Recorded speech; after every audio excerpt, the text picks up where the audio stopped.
ஹரஹர சங்கரா, ஜெய ஜெயசங்கரா. எல்லாருக்கும் காலை வணக்கம் அண்ட் குட் மார்னிங். இன்றைக்கி என்ன மெனுனா கல்யாண மோர்க்குழம்பு. எல்லோரும் நேற்றுக்கு கார்த்திகை எல்லாம் கொண்டாடிருப்பேன்னு நினைக்கிறேன். கல்யாண மோர்க்குழம்பு பண்ணியிருக்கேன். கொத்தமல்லி வர, கடலப்பருப்பு, ஜீரகம், மிளகு 2 எல்லாம் வச்சு அரைச்சி தேங்காயோடு அரைச்சி கொஞ்சம் மஞ்சத்தூள் போட்டு கல்யாண மோர்க்குழம்பு வச்சுருக்கேன். தேங்காய் எண்ணெயில் கடுகு வெந்தயம் தாளித்து போட்டு வெண்டைக்காயை வதக்கி கல்யாண மோர்க்குழம்பு வச்சுருக்கேன். அதுக்கு தொட்டுக்க புளிக்கூட்டு கொஞ்சம் இதெல்லாம் இருந்தது, காய்கறிலாம் கொஞ்சம் இருந்தது. பூசணிக்காய், பரங்கிக்காய், கேரட்டு சேர்ப்பாங்கனால அதுக்கு நிலக்கடலை வேக வச்சு போட்டு புளிக்கூட்டு பண்ணியிருக்கேன். இதுதான் எங்கள் அத்து மெனு இன்னைக்கு. பருப்பு போட்டு தேங்காய் வறுத்து கொட்டி, தேங்காய் கடுகு உளுத்தம் பருப்பு தாளித்து தேங்காயை வறுத்து கடைசியில் கொட்டியிருக்கேன்.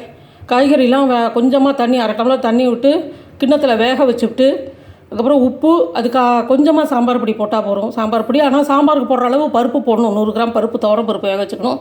போட்டு பெருங்காயம் போட்டு நல்லா காய்கறிலாம் வெந்ததுக்கப்புறம் புளி கரைச்சி ஊற்றினேன்.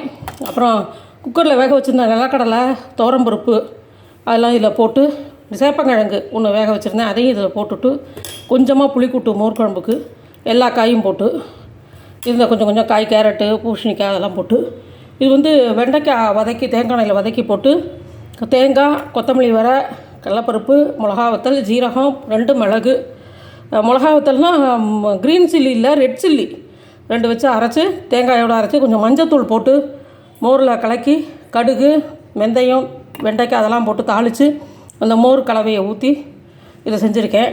இது கல்யாண மோர்க்குழம்பு அண்டு புளிக்கூட்டு. இதுவும் கல்யாண புளிக்கூட்டு தான், இது மாதிரி தான் பண்ணுவேன். அதனால் இதுவும் செஞ்சுருக்கேன். ஸோ எல்லோரும் இதே மாதிரி செஞ்சு பாருங்க நான் சொன்ன விதத்தில். இதுக்கு புளி ஜாஸ்தி ஊற்ற வேணாம், சும்மா கொஞ்சோண்டு எடுத்து ஒரு தரம் கரைச்சி ஊற்றிட்டா போகிறோம். ஒரு 1/4 டம்ளர் தண்ணியில் கரைச்சி இதை ஊற்றிட்டேன்னா போகிறோம்.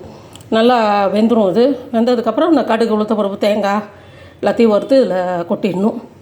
அப்பையும் கொஞ்சம் பெருங்காயத்தூள் போட்டு தாளித்து கொட்டுறச்சியும் கொஞ்சம் பெருங்காயத்தூள் போடணும். கட்டி பெருங்காயமும் கொதிக்கும் போது கொஞ்சம் போடணும். சரியா?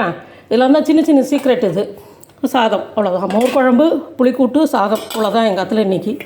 ஸோ நீங்களாம் செஞ்சு பாருங்க. லைக் பண்ணுங்க, ஷேர் பண்ணுங்க, சப்ஸ்கிரைப் பண்ணுங்க. Thank you very much. பாய்.